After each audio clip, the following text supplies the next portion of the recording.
Have you ever wondered what it would be like to shrink down and take a journey deep inside the human body? Well, today, that's exactly what we're going to do. We're going to witness one of the most incredible transformations in all of nature, puberty. It's this universal process, this amazing biological symphony that, turns a kid into an adult. But how does it even start? I mean, how does a body, after years of just growing normally, suddenly get the memo that it's time for this massive, total redesign?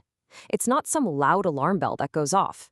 No, it's a quiet, almost secret signal sent from the most powerful mission control in your body, your brain. So let's dive right in. Our adventure begins inside that hidden command center, the very place where the first instruction for this whole incredible change is given. Okay, so meet the hypothalamus. It might look tiny, but this little bit of the brain is unbelievably powerful. For years, it's been pretty quiet. The brain's been actively keeping its signals suppressed. But then this complex cocktail of genetics, nutrition, and just general development finally gives it the green light. And when it wakes up, it sends out this one single crucial chemical message. And that right there, that's the spark that lights the fuse for everything that's about to happen. Now, that first little spark from the brain doesn't just instantly change your voice or make you taller. It's not that simple. Instead, it kicks off this incredible cascade of messengers. It's like a chemical chain reaction that's going to travel all throughout your body. So, how exactly does this message get delivered? What's really amazing is how this whole thing works like a perfectly timed set of dominoes. I mean, look at this. First, the hypothalamus sends its signal down to the pituitary gland. They call it the master gland for a really good reason. Then, the pituitary releases two super important hormones, FSH and LH, right into the bloodstream. You can think of them as specialized couriers on a very specific mission.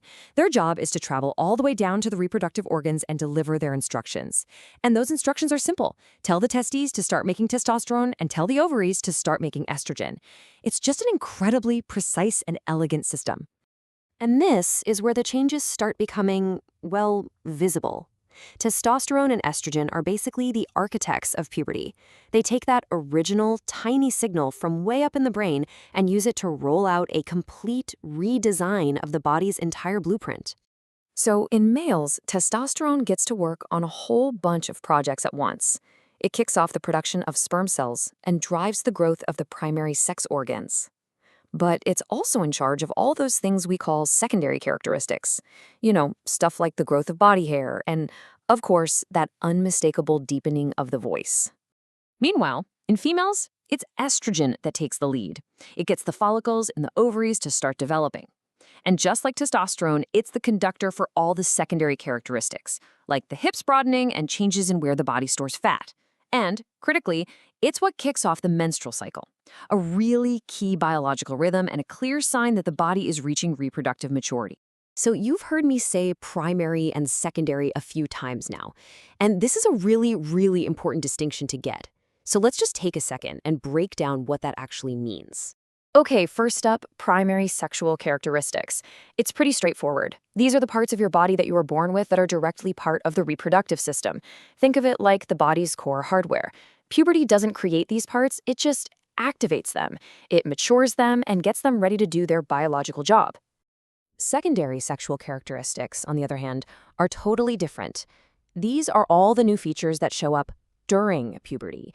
And while they aren't directly involved in, say, making a baby, they have this powerful evolutionary purpose. They're basically external signals to the world that the body is becoming mature and capable of reproduction. And yeah, this chart here just nails the difference, doesn't it?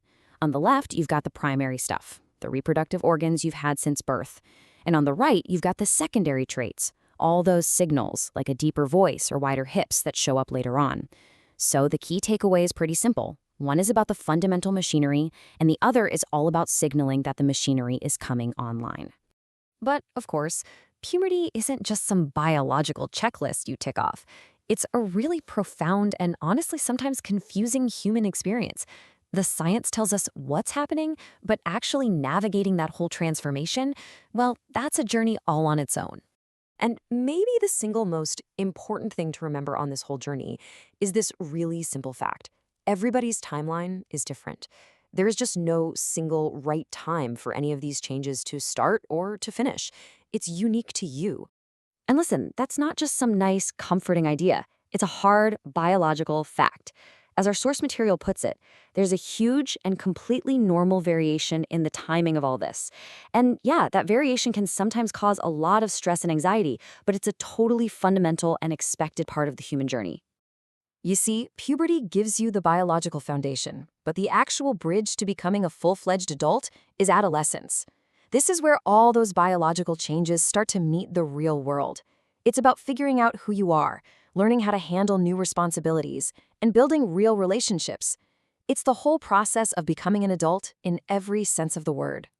So as we wrap up, we're left with this kind of cool thought. This whole intricate, perfectly timed hormonal cascade has been unfolding inside humans for countless generations. It connects every single one of us. So what does understanding this incredible biological blueprint really teach us? Not just about our bodies, but maybe about the patience, the variation, and the really profound shared nature of the human journey itself.